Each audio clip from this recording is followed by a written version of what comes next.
भारत और ऑस्ट्रेलिया के बीच चल रहे टेस्ट मैच के आज तीसरे दिन धोनी ने लगाया है दोहरा शतक। चेन्नई टेस्ट में धोनी का यह दोहरा शतक और एक दिन के खेल में उन्होंने लगाया ये दोहरा शतक। 231 गेंदों का सामना किया और अपने 200 रन पूरे किए, करियर का पहला दोहरा शतक।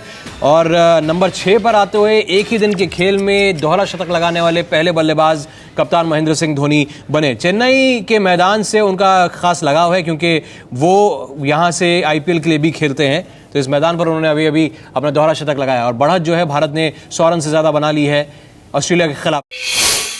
हैदराबाद के दिलसुख नगर में हुए बम धमाकों के बाद खुद प्रधानमंत्री इस जगह का जायजा लेने के लिए और इन बम धमाकों के पीड़ित लोगों से मिलने के लिए हैदराबाद पहुंचे और कड़ी सुरक्षा के बीच प्रधानमंत्री को बेगमपेट एयरपोर्ट से उन्हें विशेष हेलीकॉप्टर के जरिए दिलसुख नगर ले जाया गया, जहां पर उन्होंने उस घटनास्थल का जायजा किया जहां पर ये बम धमाके हुए थे। उसके बाद प्रधानमंत्री इस घटना में जख्मी हुए लोगों से मिलने के लिए अलग अलग अस्पताल भी पहुंचे और लोगों का हालचाल जानने की कोशिश की। प्रधानमंत्री इस पूरे घटनाक्रम से काफी दुखित हुए नजर आ रहे थे। प्रधानमंत्री के हैदराबाद दौरे पर बीजेपी ने कहा है कि धमाकों के बाद ऐसे दौरों से कुछ नहीं होगा। आतंकवाद पर लगाम लगाने के लिए सरकार को सख्त कदम उठाने होंगे। सरकार जितना जासूसी पे खर्च कर रही है, राजनेताओं की जासूसी पर, अपने ही मंत्रियों की जासूसी पर, या हमारे जो नेता हैं उनकी जासूसी पर जो जितना खर्च कर रही है और जितना जो है वो जुनून दिखा रही है, अगर इसका 50% जो है वो जुनून और जज्बा वो आतंकवाद नक्सलवाद से लड़ने के लिए दिखाती तो देश का भी भला हो सकता था और ऐसी स्थिति आज देश के सामने न खड़ी होती। प्रधानमंत्री का हैदराबाद ना जाने से कोई अंतर नहीं पड़ने वाला।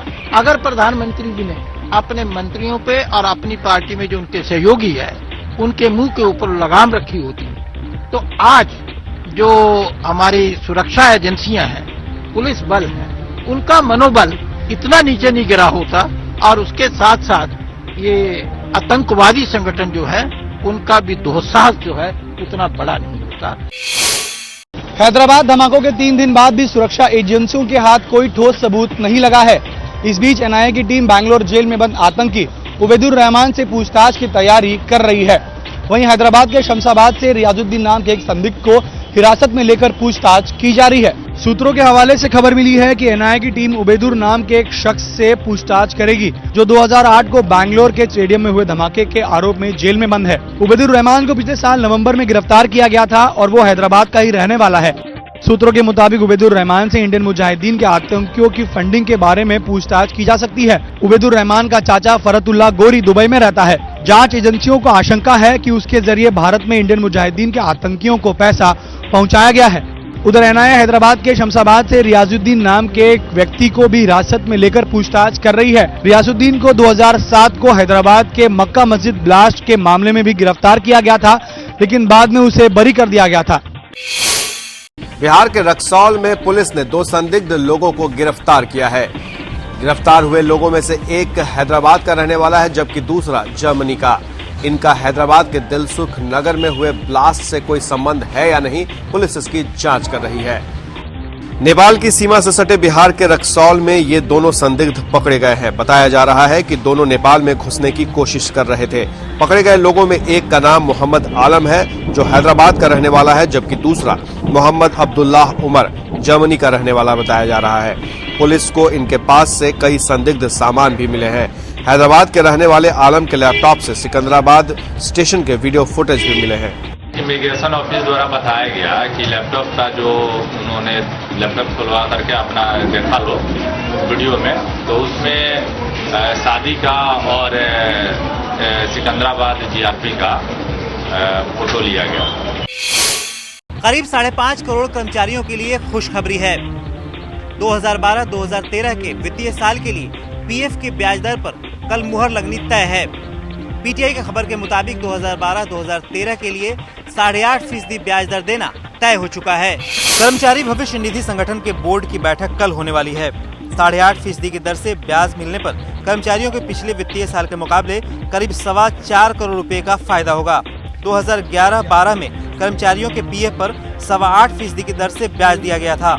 हालांकि 2011-12 में पीएफ की ब्याज दर 2010 से 11 के मुकाबले घटी थी, इसलिए वित्तीय साल में भी ब्याज दर घटने की आशंका जताई जा रही थी। 2010-2011 में पीएफ पर 9.5% ब्याज मिला था। पंजाब के अमृतसर में हुए एक दर्दनाक हादसे में 1 से 5 साल के बीच 3 छोटे छोटे बच्चों की आग में झुलसकर मौत हो गई।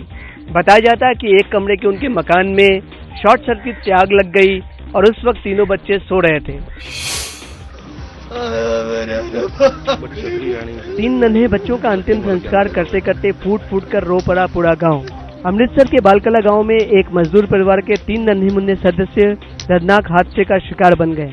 बच्चों की उम्र महज 5, 3 और 1 साल बताई गई है।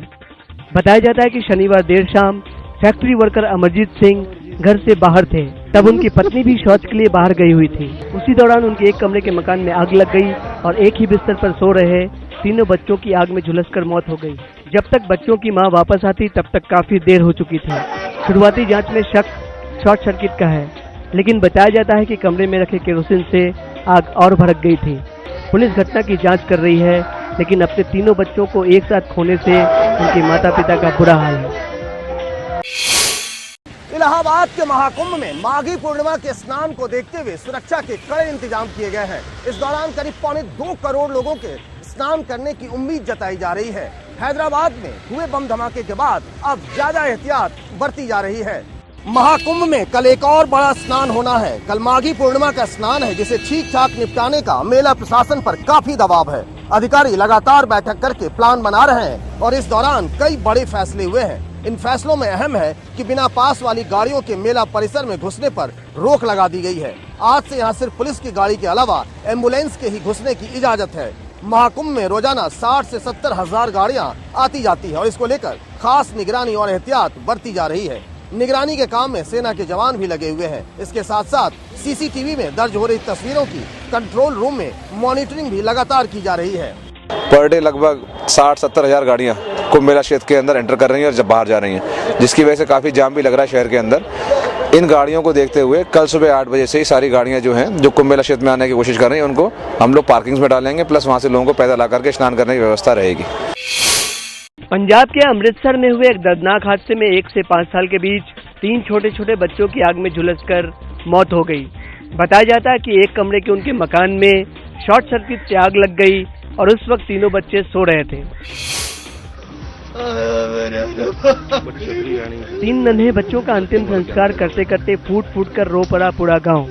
अमृतसर के बालकला गांव में एक मजदूर परिवार के 3 नन्हे मुन्ने सदस्य दर्दनाक हादसे का शिकार बन गए।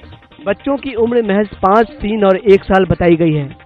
बताया जाता है कि शनिवार देर शाम फैक्ट्री वर्कर अमरजीत सिंह घर से बाहर थे, तब उनकी पत्नी भी शौच के लिए बाहर गई हुई थी। उसी दौरान उनके एक कमरे के मकान में आग लग गई और एक ही बिस्तर पर सो रहे तीनों बच्चों की आग में झुलसकर मौत हो गई। जब तक बच्चों की मां वापस आती तब तक काफी देर हो चुकी थी। शुरुआती जांच में शक शॉर्ट सर्किट का है, लेकिन बताया जाता है कि कमरे में रखे केरोसिन से आग और भड़क गई थी। पुलिस घटना की जांच कर रही है, लेकिन अपने तीनों बच्चों को एक साथ खोने से उनके माता पिता का बुरा हाल है। अमेरिका के फ्लोरिडा में कई कारें आपस में टकरा गई। रेस के दौरान हुई इस भिड़ंत में रेस देखने आए करीब 30 लोग घायल हो गए। रेसिंग ट्रैक पर फर्राटा दौड़ रही इन कारों में से एक का संतुलन अचानक बिगड़ने से कई कारें आपस में टकरा गई।